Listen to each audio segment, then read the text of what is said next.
back with Matt Freeman. We were talking about his tenure in MDC. And like I said before, coming from a guy who, I loved punk music.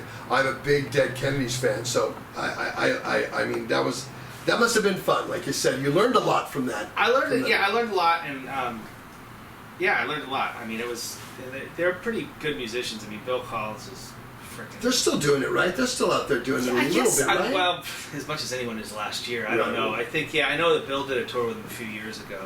I think Al is back in the band. I don't really know. They go through lineup change stuff, but, I'm sure Dave's still doing it, yeah. So now I have to bring this up about, I love punk bass players. Klaus Floride is one of my favorite bass players. Oh, yeah. I think that, his approach to the punk music is like great. I mean, I thought that Glenn Matlock was okay. I was a Sex Pistols fan early on, so I thought that was okay, but I thought that a guy like, Klaus changed it. Now, you, on the other hand, have really made some leaps and bounds as a bass player. About a month ago, and I don't know if you saw this, the newspaper group ran the 25 best bass players of all time in the Bay Area, and I'm talking about everybody from Jack Cassidy to Les Claypool. Well, Les won, right? No. Really? You were number 6. Get the fuck out. He was number 12. No. Yes, I think I saved it in the house because Greg Christian was on there and from Testament, and I hired Greggy when what I paper? first. I didn't see that. It was in the Herald. It was like about a month ago. I could probably look it back because I sent it. And you could probably go back, and it ran the 25 best Bay Area, and I'm talking about, you were over Ross Valerie from Journey. You were like number 6, and they were right. And I mean, because like I said, Klaus was up there, around 15 or 16, but you were like number 6, dude. And I was like, wow. But listening to your stuff again, you are the punk rock John Entwistle straight up, and that's very and that approach. And I mean, I called Greggy because I felt that even in the top 25 is very flattering, and it talked about Rob McKillop, the first bass player from Exodus, got an honorable mention.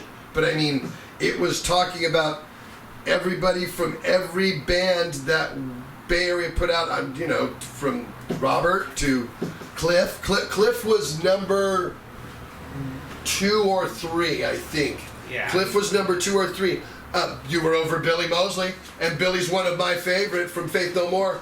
Well, I'm truly humbled. Those things are so arbitrary. I don't care. That's all I have is accolades in these businesses. Yeah, you know what I mean? But who can? I don't know.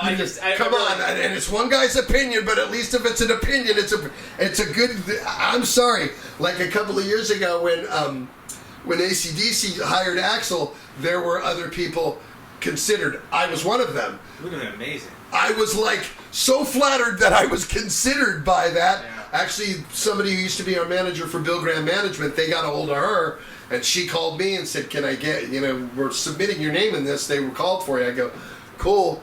I never got the call, but I heard I was number 5. That's pretty fucking I was number 5. Out of the world. Out of the world, I was number 5. I felt amazing. Real comfortable about that. It was like, I wasn't, there was a couple other guys from some other tribute bands that I guess were spot on, and then there was someone else considered, I think,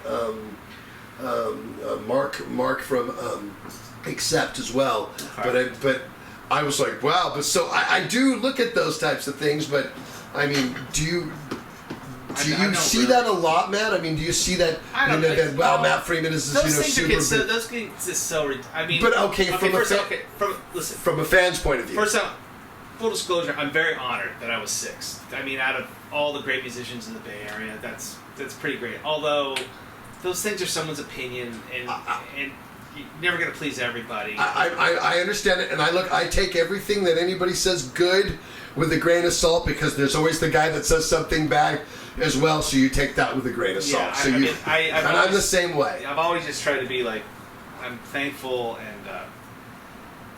But you have you ever seen Les play? I don't know who the fuck. Of course, this thing. I mean, I'm sure, but they're looking at. But I don't think that they're just looking at individualistic playing. I think they're talking about how they fit well with the project that they've done and what they did. But I mean, I wasn't like 25 top bass. I think it was more of like a tribute to what they did for their I mean, come on, Anyway, because Cliff was a huge part of Metallica at that point, Oh, of you know, course, big yeah, time. I mean, so why yeah. not? But Well, I'm humbled by it, and but that's you're great. again, and less is, you know, less as well, and I agree with that. It's But like kind of, it's like different level. you know, but I mean, if you're looking at, you know, like, you know, sometimes that different level isn't really what makes the full bass player. Yeah, I mean, look, I know? just try to do what I do, and you know, I mean, I get enough heat. You know, Lars, you know, being a huge wrestling fan, Mhm. we get up there, you know, with the Maximum Murder thing for years. He goes, "The greatest bass player in the world," and like, I get It's these the kids, truth. "There's no way you're the fucking greatest bass player." I'm like, I know that. You know what I mean? It's like, But you always say that. it's- That's what it's you have to funny, say. you know. It's like, But I mean, from an industry point of view, from a critic point of view, from a fan's point of view, they all know that you're a beast. Everybody knows you're a beast. I work really hard at it. You and can't say that you're not. I'm It's humble, cool to be humble, Matt. I'll let you be humble. Look, but I just feel my grandmother smack me in the back of the head if I get like too out of it. You know, I mean, I'm trying to, yes. no, because you're 55 now, so that's all we have left. No, We're I'm on the taking back it. I'm nine. not saying I'm not taking it. I'm goddammit. just saying that, you know, yeah, it's nice. It's nice to be told you're good. Thank you. And I work really hard at it. And I think to me, if the Bay Area newspaper that you fucking grew up in, that when you were watching Channel 44 and your mom and you pull, Matt, go get me the paper, and you run the paper and now you're in that paper amongst, I mean, I'm talking everybody from Jefferson Airplane to Grateful Phil Lesh was in there, all of them, they were all in there, everybody was in there, and you were like way up there, and I was like, that's great. And so I think that to me, if you were to put that in there and my name was on it, I was like, you know, just like on the cover of the Rolling Stone, going to buy 5 copies for my mother. You know what I mean? That's exactly how I looked at it. So, yeah, well, thanks. I appreciate that. and that's an attest to what you're writing and what you're doing and yeah, but I mean, it's not. You just hit the nail on the head. I'm lucky to be in a really fucking good band. And I say the really same look thing. at good people. You know, Tim and Lars, and you know, first Brett and now Brandon. You know, it's like I can't help but sound good playing with those guys. You know what I mean? It's, you know. But it's always good when you can hold your own. Yeah, no, it's and good. because you do. You Yeah. know, I mean, anybody can just. It's easy to play bass, you know, if you really want to just hit notes, right? Just boom, That's what boom, people boom, think. boom, boom, boom.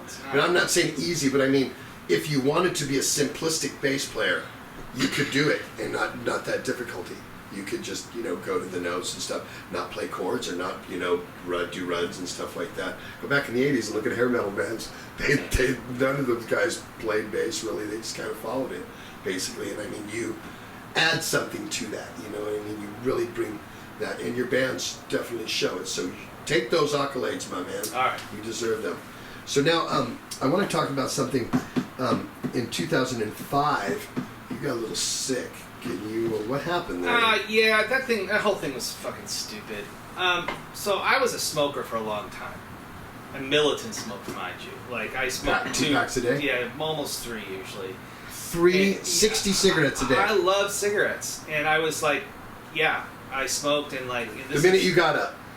Oh yeah, yeah. I smoked all day long. You know, 2, 3 on a bad day, but at least 2, right? And I smoked. You know, I started off with Marlboros like everybody else, and went to Winston's, and they changed the formula somewhere in the 90s, and I ended up with American Spirits. Long story short, I smoked up until I was, I guess, like 2000. Well, my last cigarette was August 13, 2003, 2 days after Warped Tour. And I was getting married, and my wife to be was like, "You gotta tighten it up." And I was, you know, I was in the late 30s, and it's just cigarettes aren't good. My grandmother died. She lived till she was 90, but she died of COPD, which is a fucking awful way to go. Yeah. So I was focusing up, get my shit. Basically, you're choking to death. Almost. Yeah. So anyway, I quit. All right. I cold turkeyed it, like just locked myself in my house and just fucking dealt with it. And I toughed it out one day at a time. So fast forward, I get married. We have a child 6 months old. In, I guess it must have been February of 2005, I went to the doctors because I had this cough that would not go away. All right, and you know, I figured, you know, this is sort of weird, because I quit smoking for the last 18 months. I go in there, and the doctor's like, it's sort of quack doctor. It was before I had Kaiser again, and she's like, "Oh, let me take an X-ray, and if there's something wrong with it." she said, "The X-ray, we'll call you." You know, like, all right. And so I go get the X-ray. I don't hear anything. Right? I go back in April. I guess it was about 3 months later, so whenever that was, April. And I'm just starting to Transplants, which was Tim's band with Travis Barker and Rob Aston. They were putting out a record in 2005. We're going to go on the entire Warped Tour. I was the bass player of that band, so they're going to do this whole thing, and I was signing up for that. I'd just done 4.5 months with Social Distortion the year before. Rancid was taken off because Lars was doing Bastards at the time. So I'm getting ready for that, and I still got this. I go in for something else, and cholesterol or something. And the nurse was like, "What's with the cough?" And I'm like, "I don't know. I've had it for 6 months." 6 months? Yeah, it was like a sort of this dry cough. Shit. You took an X-ray, nothing went wrong. Turns out they lost the X-ray, or they misfiled it or something, right? So they find it, and there's stuff on there. There's like blotches and all this stuff, and then now it's panic mode. So I get there. She calls me up. She goes, "You got to go get a CT scan, right?" And I'm like, "All right." I go, "What do you think it is?" She's like, "Well, it's too early to tell." The same doctor bullshit. I'm like, all right. So I do that. And so then I go down to Transplants practice and practice a couple days. I get this call from the doctor. She's like, "You got to come. Where are you?" And I'm like, "I'm down in Los Angeles." She's like, "Well, you got to come back, get a PET scan now. It's a cancer screening. We were finding stuff. We can't explain it. What's going on?" Fuck, really? So then I got to go to like Travis and Tim and Rob and basically go, he's got 2 more days of practice. I'm like, "Look, I'm having this problem with my lung. I got to go home. I got to go deal with this shit, all right?" And I'm like, "It's fucking weekend. Don't worry about it. Yeah, just go, right?" Fly up, get the PET scan. Monday morning, she calls me up 8 o'clock. And I found out later this is sort of malpractice. Calls me up and is like, "Okay, we looked at your PET scan. There's a spot down there. I'm 100%, 90% sure you have lung cancer in your lung." And I was like, all right. that sort of makes sense. I mean, I used to work around motors, whatever. I smoked for a long time. My grandmother died of it. My other grandmother, it was just like, okay, I get it. And growing up in the 70s, you know how it was. Everyone smoked. So I'm like, and this is the fucked up thing about cigarettes. Our parents hotboxed. My mother closed the windows, and my mother smoked like that, and she would. Me and my brother wouldn't be even done with our dinner, and she would light up a cigarette at the table with all the doors closed. Yeah. And that was, nobody thought anything of that. No one did. My grandmother's all smoked. It was just, yeah. So, the fucked up thing about cigarettes, though, in my mind, when I get off the phone, I'm like, fuck, I can smoke again because I got the fucking cancer. What the fuck do I care? And then the other side was like, yeah, that's sort of bad form because you're going to have to go tell your wife right now that you have lung cancer, right? What I didn't know, because I don't know these things, was they hadn't had a piece of it yet. She just the doctor basically freaked out, saw the stuff, looked at my history and went, "You have cancer," and I 3 months behind on this, so I better get my shit together, right? So I go tell my wife, which is whatever, and so then I got to fly down to Los Angeles and I got to go in and tell Transplants that I can't tour with them, and that I've got this lung cancer and I got to go deal with it, and you're gonna have to find a new bass player. Sorry, there's nothing I can do. And they were, of course, I sort of brought everyone together and told them, and everybody had their reactions, and and Tim was down there, and Tim's like, "Well, what do you got to do?" And I got to go back up and deal with this shit. He's like, "Oh, I'm going with you." And so we got on the Highway 5, drove up there, and he stayed with me for a few days, and we just dealt because it gets dramatic. It does. When you do something like this, you tell somebody like this, everyone has different reactions. You got to take parents. You got to tell. I got a 6-month kid. Meanwhile, in my head, I'm going, okay, trying to keep it fucking together. Like, okay, if this is, if your time has come, you better start like tightening shit up like right the fuck now, because you've got, Sure. So I started to figure that out, and long story short. They first went in through like my neck. They tried to get a biopsy down here, and they couldn't get a piece of it. And then I went and got a second opinion because I've been watching I was a big ER fan. They're always talking about second opinion. So I went and got a second opinion I got a pulmonologist who was fucking hilarious. She was like this young woman, and I go in there like, "Oh, here's my thing." She's like, why do you think you have cancer? It says here you have cancer. What, did they get a piece of it? They didn't get a piece of it. How do you know it's cancer? I'm like, oh, I don't know. No one told me that before. She's like, I don't know. This doesn't make sense. There's some other problems here you got. And so they tested me for everything under the sun. They tested me for all kinds of crazy shit. They couldn't figure it out. Basically what it came down to is either I had small cell cancer and they're going to have to go, they ended up going into my back to get a piece of this thing. And either I had that and we better get it now, or we can wait and see if this tumor thing I had in my lung grows and then worry about it in 3 months. Well, I was like, fuck that, I'm like fucking patting my fucking goddamn thing out, let's fucking go. Right. Yeah, if I really knew what it was going to entail, I wouldn't have been so sort of much of a tough guy, because it fucking knocked me down. Did it?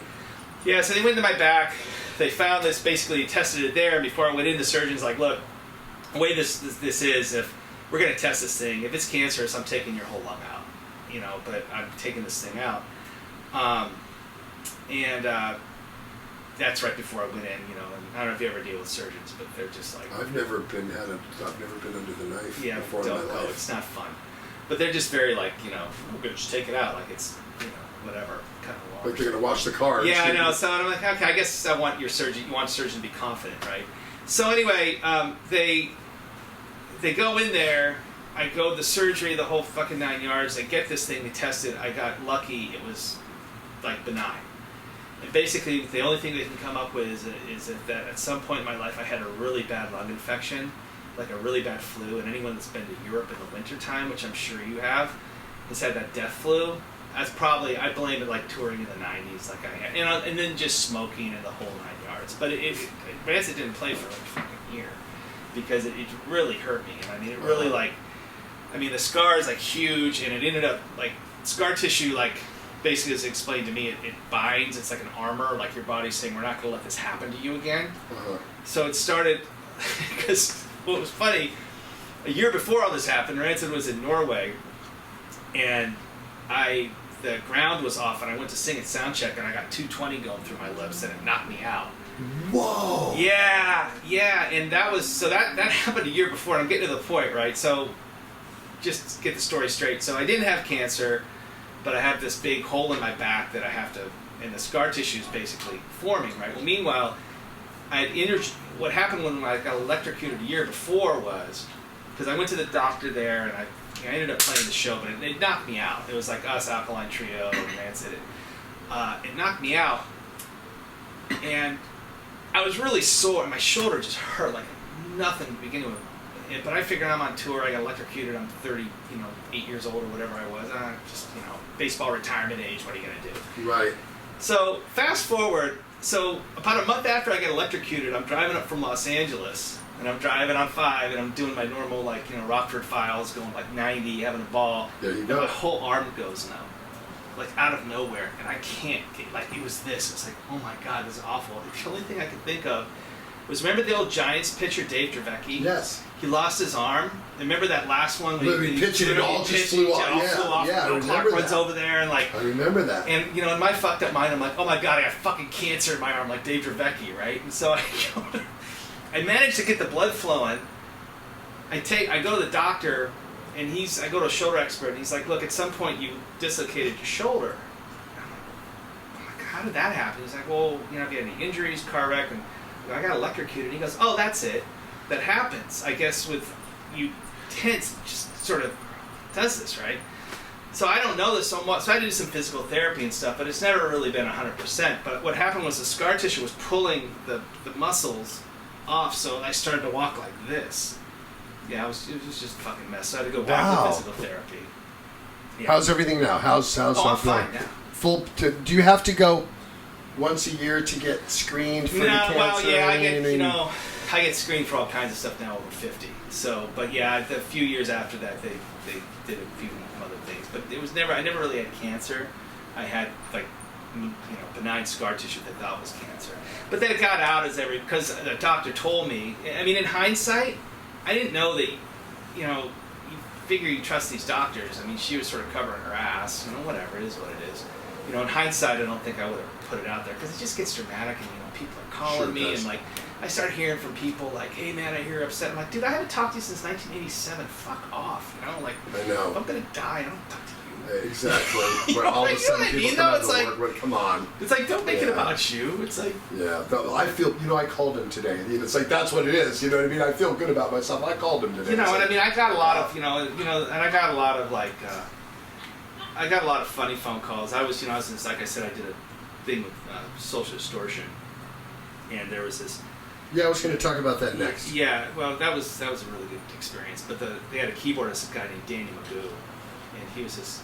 The only way I could explain it is that Don Knotts is a keyboard player, and he calls me up from Europe, and he's like, "Hey Matt, how you doing?" And I'm like, "Hey Danny," and I can hear him smoking on the other end. He goes, "Heard you got lung cancer."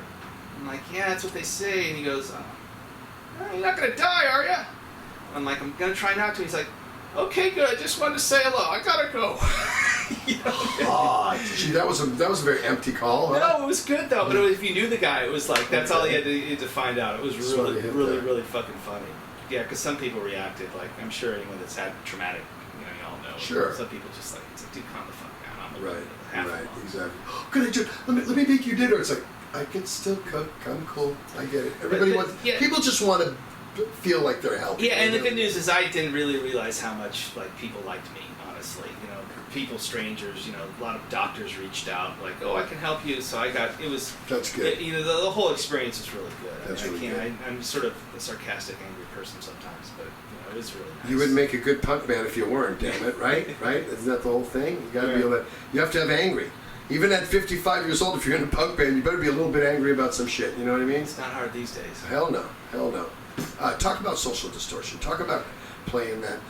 Initially, I loved them as an early punk band. They didn't. They kind of turned into more of a straightforward kind of pop band to me. Yeah, they got their stuff. I mean, Mike's an original deal. I mean, he's you know, I got real lucky. I mean, I got nothing but respect for him and great for his success. It's just, I like my punk rock. Yeah, no, you know, teach his own. I mean, he's got that band. You know, this is 2004, and their bass player had left, and they're just coming out with a record, and their manager at the time, this guy Jim Gierno, who had managed Rancid during the Out in the World era, he was their manager, and they called me up and they said, you know, Rancid had nothing going on. Everyone was doing their own thing. Lars was on a Warped Tour with Bastards. You know, because Rancid will do, you know, like any band, you know, we'll have like intense activity. We'll do a record, do a tour, and then we'll take some time off. And so they called me up, and you know, it was never going to be permanent because you know I'm already in Rancid. But you know, I went down there to Orange County and practiced with them, and I was real lucky because the level of musicianship of those guys. Definitely, I'm not. Like that's not next fucking level. Sure. Johnny Two Bags, Johnny Wickersham, the guitarist, Danny Magoo, the keyboardist, and then late Charlie Quintana, who was an amazing drummer. He was in the Plugs. He played with Dylan and all these people. I actually really learned a lot about playing in that band because I had to really their style. He had this thing. It was like this. I can't explain it. This they just had this groove, you know what I mean? And I sort of went in there, you know, admittedly went in there like, I know what I'm doing. This can't be that hard. They don't even have chord changes. You know what I mean? Yeah, I didn't know what the fuck I was talking about. Yeah, there's dynamics. There was like I had to really like use a lot of musical skill to really work on that and really get that groove. And you know, I learned a lot from Charlie, the drummer, who taught me just about groove, and I really had to like bring myself in a little bit. You know, like really. I think I drove Mike crazy a little bit. You? Yeah, but he was cool, man. He was like, no, you got to do it like this. Let's try it again, and you know. So it's once I got it, I think, you know. And then and it was actually a pretty cool story because it was a pretty cool story because so we do that. We go on this big U.S. tour, and I always knew that Transplants are going to go out in June of '05, right? And this is like in '04. And it's the end of '04, and so I was going to leave out in December, and they were going to, you know, bring somebody else in, basically, who ended up being the bass player.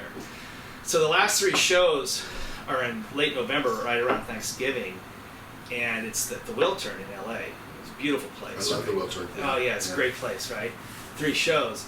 But my wife was pregnant at the time, right? But my wife was supposed to have a baby for 2 more weeks. So the Wednesday before Thanksgiving, we're playing at the Wiltern. It was going to be like the Wednesday, then Saturday, Sunday shows. Wednesday before we're out at the show, I get this call, and it's my wife. She's like, my water broke. I'm like, oh fuck, what do I do, right? And I'm like, luckily management had already brought this guy in to like sort of learn the songs and practice. He did a sound check, I can't remember. So he was like throwing in the fire, like, you're playing tonight, because I'm like, I don't know what to do. And they're like, Mike's like, you gotta go, man. Like, So me and Tim, I had this, you remember those, I don't know, I used to have this car, a Mercury Marauder. You know what those are? No. They only made it for 2 years, 03 to 04. It's basically a big Crown Vic, but the Marquis. And it has a... Was it like the Mercure? The Mercury No, it wasn't a Mercure. It was like a cop car type of thing, like a grand, like one of the... Crown Victorious. Yeah, but it was big. It had air suspension. It was like a hot rod. It was like the Mercury Marauder. It was like their supercar, or their hot rod back in the 60s. Anyway, this car was really fast and really loud. And so Tim's at me at the show, and I'm like, I gotta go home. He's like, well, I'm going with you. We gotta go, right? And so it's the... so we get on the road, it's the night before Thanksgiving, so everything's blocked up just to get out of 5 out of LA, and like Armstrong's like, look dude, I know you want to get there and I know how you drive, but you gotta be cool. It's all gonna work out, man. You just gotta be cool, man. Just be cool. And I'm like, okay. So about 2 o'clock in the morning, like we're still 5 starts to open up a little bit, like there's like no one really ahead. I'm just like, okay, I'm gonna fucking get there. And I'm like doing it, and at one point, like I'm in 3rd gear, and I'm just like behind this truck trying to get around him and stuff. The truck is like this, and like the car's like this, motherfucker, right? And Tim was half asleep, and he wakes up and he goes, dude, what did we talk about? I'm like, all right, I'll slow down. It was pretty funny. It's so hard to do that when you're on 5. No, but I got there, and she ended up like...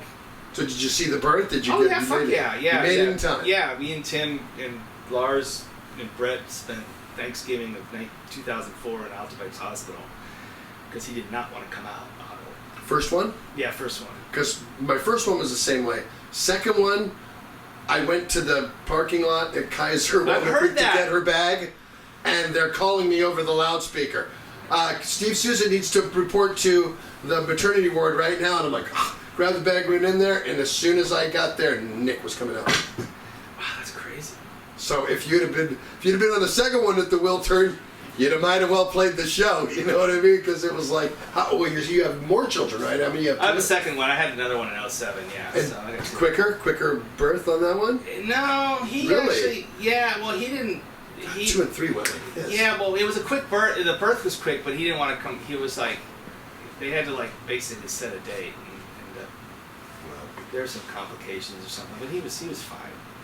Everything. But yeah, Social Distortion. That was a really fun thing to do. I learned a lot being in that band, and the songs are great. I was a huge fan. That's as long as you're a fan. Yeah, and they were, the baby thing. They're like, dude, get the fuck out of here. We'll deal with it. Wow. It's just really cool. I mean, I See, that's not a punk attitude at all. Fuck you, dude. Let your old lady handle it. Play. Yeah. Then after the gig, you can head up there. They had kids. Right, exactly. It's a different story. I know. We are with Matt Freeman. We will be right back. We're going to take a break, and we'll be right back. Talk about some more stuff.